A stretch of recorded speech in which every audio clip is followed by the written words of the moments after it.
Let people get joining here. Hey, good afternoon, everyone. This is the last week in mortgage today. We're going to give it about 30 to 45 seconds here to let some people hop onto the call, and then we will get started.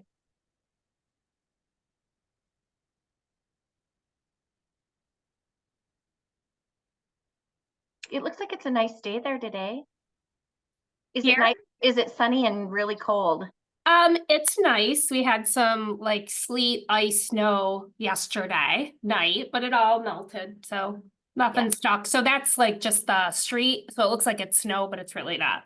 It all melted.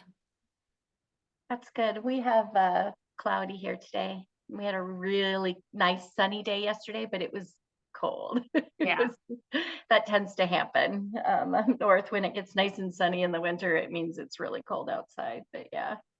All right, I think we're going to go ahead and get started here. This is the last week in mortgage today. I am Faith Howard Mooney. I am not Amy Bohr, as the screen says. I just started the meeting today and forgot to change the name out. Doesn't really matter, but I have one of my besties here with me from in the mortgage industry, and she's everybody's bestie. So I'll just grab that term, but everybody loves to hang with Allison Johnston, who is the president of Yep. president of Success Mortgage, based in Michigan. Allison, you want to just share a little bit so everybody kind of knows what your business model is and what success is all about as we get started here?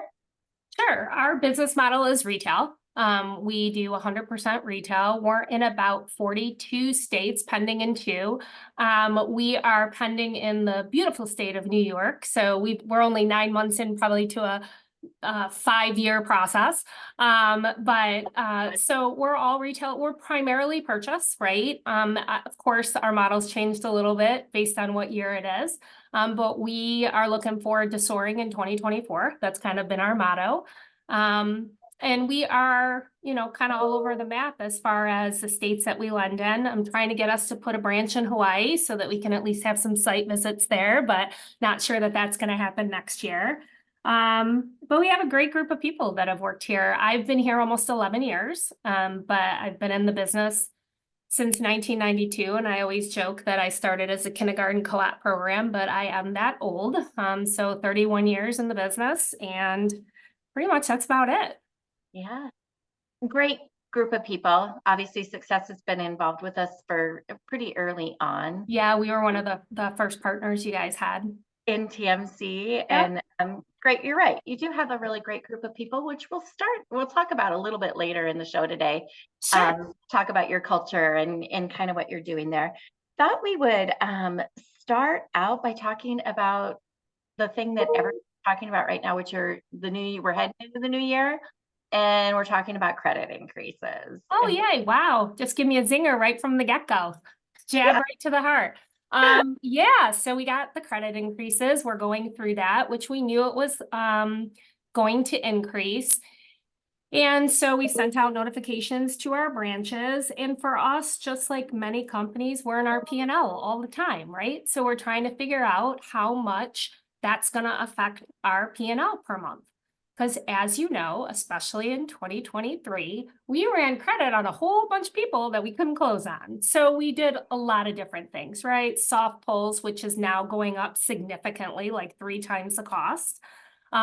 We do credit cascading. I mean, we do all sorts of stuff, but at the end of the day, it's an increase that is going to be tried to figure out how to cover for that cost. The other thing that went up was the work number.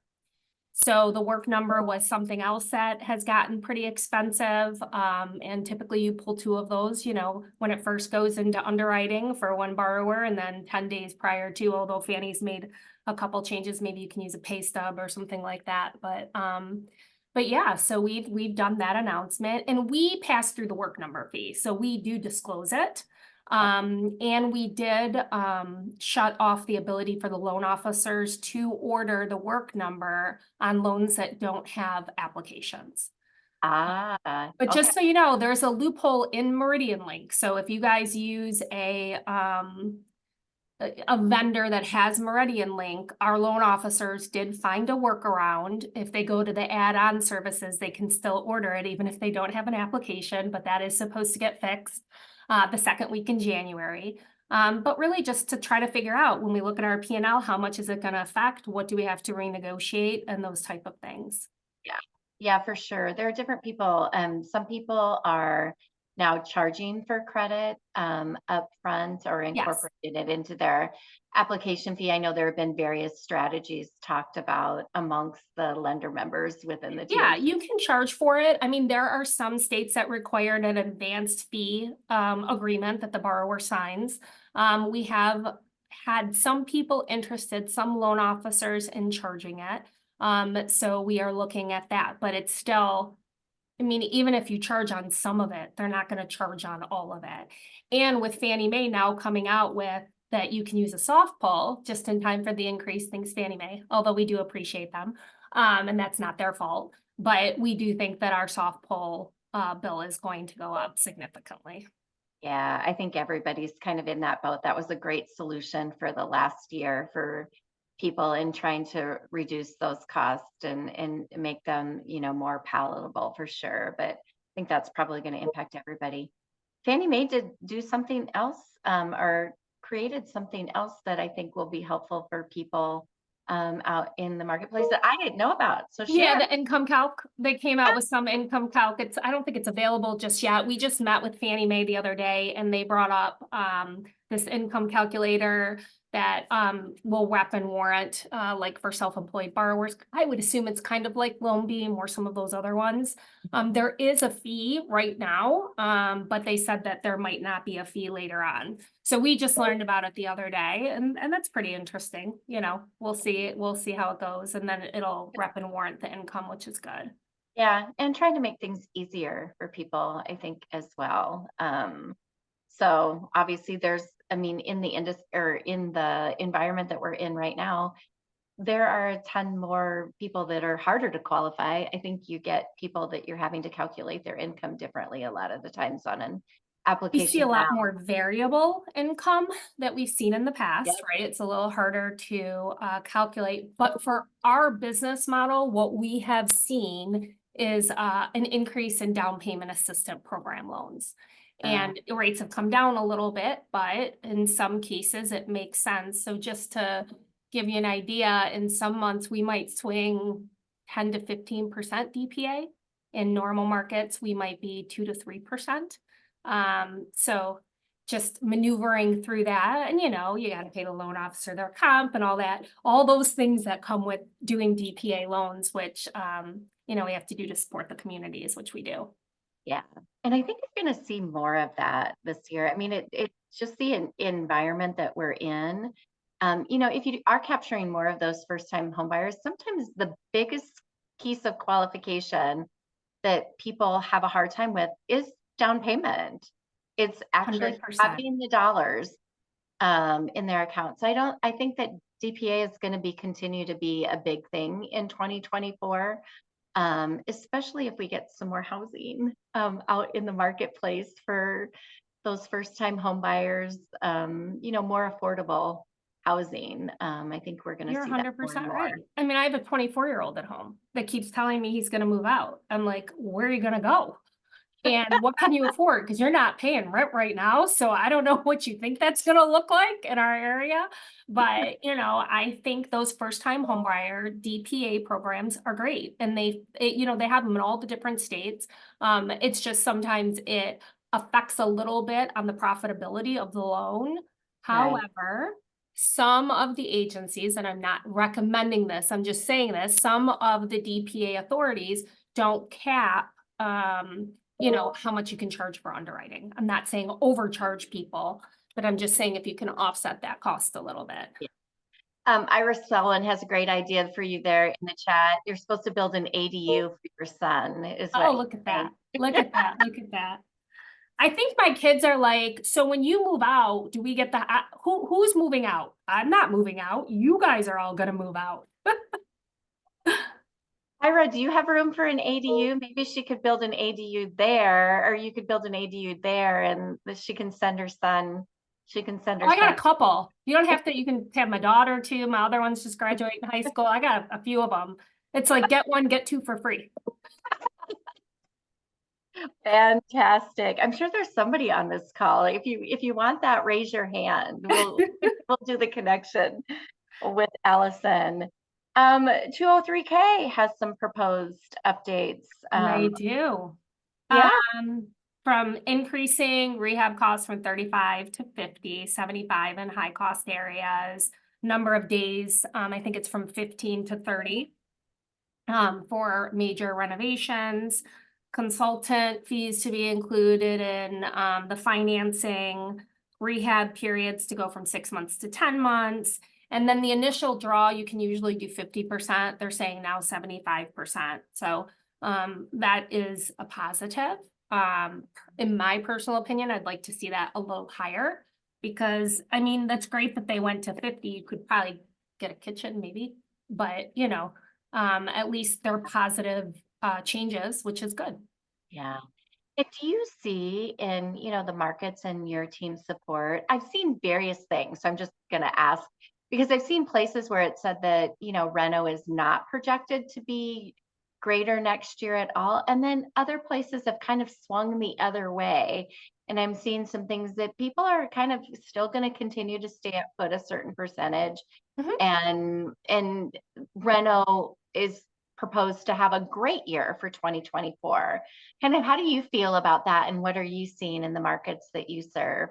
I see some pretty rough houses and I just see that they come back with repairs. Sometimes they have to go 203K. There is not a lot of inventory. So we do see some houses that have to go 203K or potentially have to have a repair escrow. So for us, it's not a ton of our business, but we do see it. We do get asked a lot for the home style renovation program. But I think it's gonna be same status as last year to this year, but I could be completely wrong. Cause we didn't see a huge increase, but we saw some houses we literally couldn't lend on because of the Yeah. condition of the homes. Yeah. Well, and housing stock all across the United States is aged. I mean, It and then, is. if you're trying to find places for people to go and to buy, I just think you're gonna see more of that. Maybe not people renovating on houses that they're in already, but in that whole purchase environment where there's limited places to buy, right? Limited inventory and condo changes, which is crazy. For those of you guys that do site condos, we learned something and maybe we should have already known, and maybe all the people on this call know. But we were not running site condos through uh CPM, like the condo thing for Fannie Mae. We weren't running site condos through because they're site condos, right? You have to, actually, according to Fannie Mae. And we actually had a site condo because we got a deal from another lender that they said they couldn't do it and we couldn't either.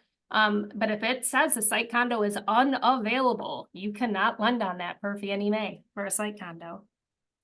So the condo project manager will say it in there. So that was something that we learned this week. Such a great industry that we work for. That's one of the things I love about this industry. And sometimes you learn the hard way, sometimes you learn the easy way, but there are things that are constantly changing. And you can be in this industry for a long period of time and think you know things, and you find out that you don't always know everything that you thought you did. That's true. It's like bring it back home sometimes when you learn those things. In the news this week, I saw something that I thought was interesting, and I read through all of it. We won't probably talk about all of it here today, but DS News there was a survey that was done that they asked a bunch of people, executives that have been in the industry for a long period of time, like, what's on the horizon? What do you think is in store in 2024 for our lenders that are out there?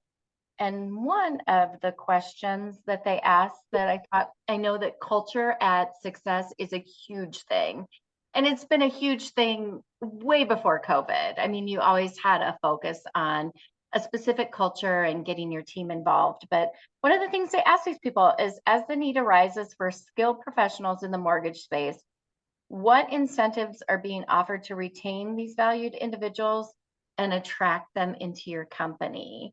And I thought that was something that we could spend a few minutes just kind of like talking on what you guys do there, because I think you do some very unique things and fun things that your employees love. So, Yeah, well, first of all, before we'll talk a little bit about how we recruit our loan officers, just a little bit. We do have a fairly large team that recruits because our goal is to bring on 8 to 12 loan officers a month. And one of the things that we do is we make them come visit us.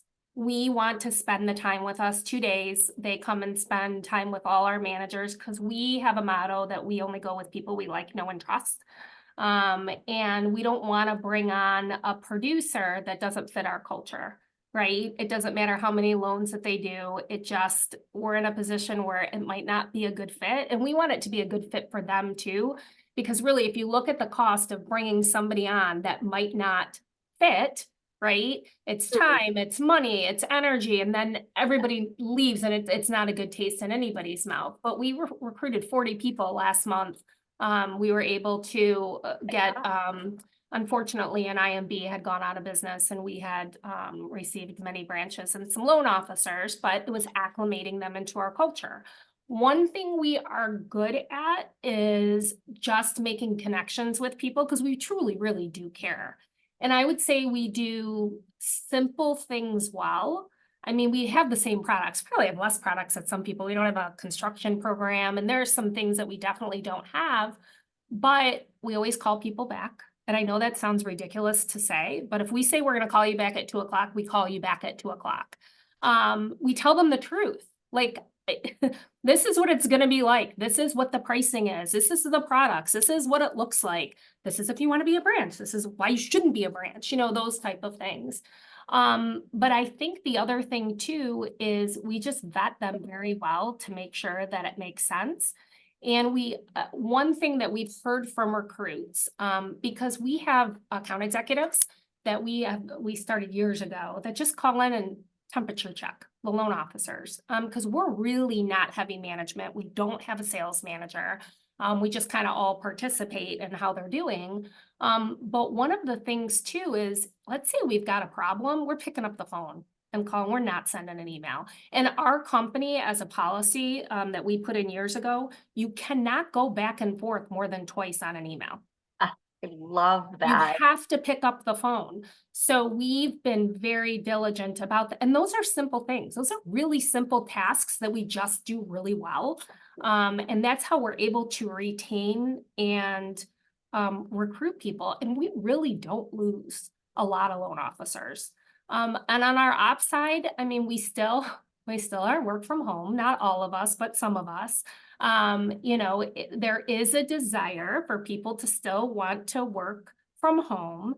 And there is a desire for me to have everybody in the office because it's OCD. And I just feel like if I see them, I know what's going on with them, right? Where if I'm on a Zoom call, I can't feel their vibe, as weird as that sounds, but we still have people that are remote. We have people that come into the office. But just in hiring people, they don't want to come in the office. They need a hybrid model or they're going to be completely remote. So basically, as long as they're doing their job and we have active track on everybody's computer, it's no surprise. All our employees know it's very cheap and we can ensure that they're working throughout the day. I know that seems like Big Brother-ish and can say whatever, but we're running a P&L and we're making sure that we're coming out of this and we want to be coming out on top. So we've put that on everybody's computer and they know we're going to make sure that you're productive. Well, and if people are interested in being home working remote and they are working, people aren't going to care about, I mean, your good people aren't going to care about that because they know they're working already. I mean, they don't, they're not, I'm sure that though that has been interesting conversations. I would say the with biggest people. shocker for me, Faith, was some of the top producing people actually weren't working their full 8 hours, which told me we're point system, right? Which told me they could do more. So it was just a conversation like, hey, you're just getting to here. If you can get to here, let's let's get to there. And so I've had some uncomfortable conversations, of course. I mean, I feel like in all of 2023, that's all I've done is have uncomfortable conversations and get kicked off almost every Christmas list I can imagine. So, but yes. I imagine there are a lot of people on the call with us today that have had very, very similar experiences in 2023. 2023 has definitely been a harder spot for almost everybody, really. I It mean, has, but I will tell you, I am a better president coming out of it. I'm a better manager. I'm a better leader. I think we were in survival mode for 2020, 2021, and just threw bodies at stuff. And we shouldn't have, but we were trying to survive. 2022, we got back a little bit to normal. But I will tell you, there were so many things that departments were supposed to do that they just stopped doing. We're like, why would you stop doing that? So now we're putting steps in place, but we're all much better managers going through this with our P&L. And when the market turns, we're just going to be way more profitable than we would be if we hadn't gone through what we went through. yeah, I'm sure that is, you are not alone in that situation. I think a lot of people were in that same survival mode. And now, a lot of people, there are always good things that come out of, the markets that maybe aren't as favorable for lending in. But I think people know their businesses a lot better than they ever have in the past because you've almost been put in a situation where you have to, right? You have to figure it out. You have to Yep. find things where you can save money. You have to, know what's important to your employees and keeping them and all of those things. And I think a lot of people probably are in that exact same spot going into the new year. Yeah, and of course you want to keep people happy, right? You want them to stay. We do fun little contests. We do all sorts of stuff. But on the flip side, you have to make sure on the sales side that you don't have people costing you money. Like if you have to pay for lease space, you have to lease a branch, like a location, right? And they're pulling a ton of credit and they're not producing any loans. You have to be like, am I going to take a chance on this guy? Do we think he's going to come out or do we cut our losses? And sometimes it's tough, right? But you have to make the best decisions for the company at the time, even though they're probably not popular. Yeah. I think that's part of the role that you have in the organization, whether you I whether you figure like it or 30% of the company is mad at me at any given time, but that's okay. I won over 70%, so I'm good. yeah, it's like you're stating what I think a lot of people are feeling. So gone is the day of like large. I mean, what are you seeing out there when you're recruiting LOs? What has really become important to the people that you're bringing into your organization? Are people still asking for like the dollars that people are asking for? Or are people really Awesome. looking for more of stability and someone that's going to be with them? What are you seeing out there that people are like looking for at this point? So it depends, right? A lot of it's stability, especially if they've come from a company or been to back-to-back companies that have gone under. But sometimes I get a little worried when I have a branch that comes on and they have all these expenses. Like you're coming out of the gate. I got all these people. I got all these loan officers. They need draws. They need salaries. They need all this stuff. And we're like, we need to do a little more research on that. I don't see huge hiring bonuses because we don't do them. We never really have. Yeah. But I would say what's important to them is some of them want to be coached on how to do more business. Some of them need more hand holding, and some of them are just like, I need to get my loans closed. Some want marketing, right? We have CRMs, we have all the bells and whistles on some things. So each person's a little bit different. And then we try to find out why they're leaving their previous company because we don't want to put ourselves in the same situation, provided they're going to tell us, right? Was it an underwriting issue? Was it a pricing issue? Was it a product issue? Was it that they made you cut all your staff because you weren't closing any loans and they were losing money on your branch? Like those type of things. Yeah. But we just have to dig a little bit deeper and just make sure that it's a good fit for both of us. Yeah. I'm sure understanding the why, the whys of the things that have Yeah. happened, probably one of the biggest favors you can do yourself, right? Is like digging in and figuring out, what was successful for this person. And is it something that we're going to see resurface ourselves? Or was it legitimately, they just need to find a better home and a place? People work differently, different We places. do, and that's why we have them come to our office. We want to sit and talk to them and make sure we mesh well. I mean, if you tell me all you want to do is investment, cash out, manufactured homes, which I don't even think you can do, although I did have somebody ask me. But if that's all you want to do, we're not a good fit for you, Yeah. right? So we have to, but that's why we have them come here and spend time with all our managers. We call them success days, because we want to make a good decision for us and we want them to make a good decision. We want, when we bring somebody on board, we want them to stay forever. Most of our branches and loan officers have been here 8, 9 years. I mean, they've been here a long time because we took our time up front to make sure they were a good fit. Now, trust me, we stubbed our toe a couple times. We're like, well, we made a mistake on that one. That wasn't, didn't work out, but we learned from it. Yeah. I think everybody does. I think, you've got another really good peer in the industry here, and both of you on our board and working together as chairman is US Mortgage Corp. Yeah. Stephen A. Milner is Fantastic. like one of the firmest believers in longevity and has Mhm. that in his team of people as well. I think that's always a great goal. Um, Kind of in this same survey, they talked about other strategies, and one of them they talked about was strategies that you're using to cater to and attract business that is in the emerging markets, which I think is going to be like everybody sees that probably been a growth opportunity for a long time. Mhm. People are seeing that as a growth opportunity now, and it's on their plate. Can you talk a little bit about what you're doing at Success in those markets and some of the things that you've done? Yeah, we have probably about 11 months ago, we started an emerging market forum. And we have one for our bilingual loan officers because we have probably 23 bilingual loan officers, and I meet with them once a month just for an hour. And they need to tell me what they need to support their communities, right? You're in your community every single day. What can we do differently? Okay. So some of it is marketing, and when you're advertising in Spanish, California is a little tough to advertise in. Believe it or not, Oregon is tough to advertise in, but I have to ask them, tell me what you need, because I'm not going to know unless they tell me. I'm not in that market. And so every month we come out with agenda items.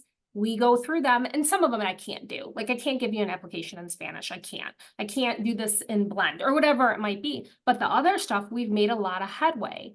The other thing that we're starting in January, and I'll meet with this group once a month, is like a diversity group of our loan officers. So what do they need to serve their communities? Whether it's going to be a little first-time home buyer program that I might roll out in an area of Philly, that maybe I'm going to do a $500 lender credit, or maybe I'm going to talk to a couple loan officers and say, okay, I'm going to give you a budget.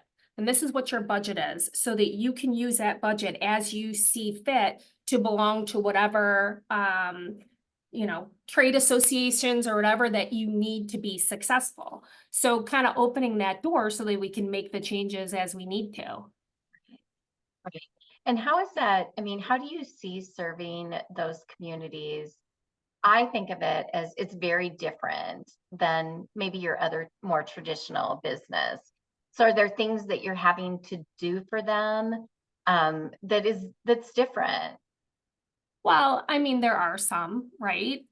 So one thing is really, we serve a lot of first-time home buyers, right? So interesting enough, I've learned from our bilingual loan officers that even some of the marketing that we do, half the flyer has to be in Spanish, half the flyer has to be in English, because depending on the ranking order of the child, they are either bilingual or they only know English. So depending on, those type of things we wouldn't have known. So now our flyers are going to be different, or just education, like I could start a 401k and, those type of things. Just, this is how you save for a house. This is the things that you need to do. And, we have learned a lot on things that we need to change, really on our marketing. And then sometimes, even though maybe there's some way to translate the flyers into Spanish, that doesn't mean the context is right. So you really have to have a bilingual loan officer read it to make sure it is accurate. But and the diversity group we have of loan officers too, it's making those changes for those communities that they serve in and what we need to do differently. Yeah. Yeah. Big market opportunity out Yeah, there, I think, for absolutely. everybody, and such a, fun business to be in, to be able to see all of those changes and like exciting things happen where you're really, really supporting the communities that you reside in. It- Um, It's just important to listen. You're not going to be able to do everything because some of the things are regulation that you can't do anything about. But as right. long as you have a forum to have the communication and listen and be able to make advances, that's what's important to make sure you're serving all the communities that you're lending in. Fantastic, fantastic advice, fantastic insight. Believe it or not, we've already went through 30 minutes of time together. You and I we do sometimes talk for hours. We do. We could probably talk for hours here. Thank you everyone for joining us today. I appreciate it. This is the last week in Mortgage Today for 2023. It's been such a great year. I've learned so much from all of our lender members on these shows. I'm sure everyone else in the audience has as well. We are skipping next week and the week following. So we will be back on the 9th of January is our first time back. Allison, you are such a great sport. You will always do anything to help anyone in our network and us, and we appreciate you so much. Wishing the entire success team the happiest of holidays, and we'll Thanks so much. see you in early 2024. Thanks. Everybody have a positive day. Thank you.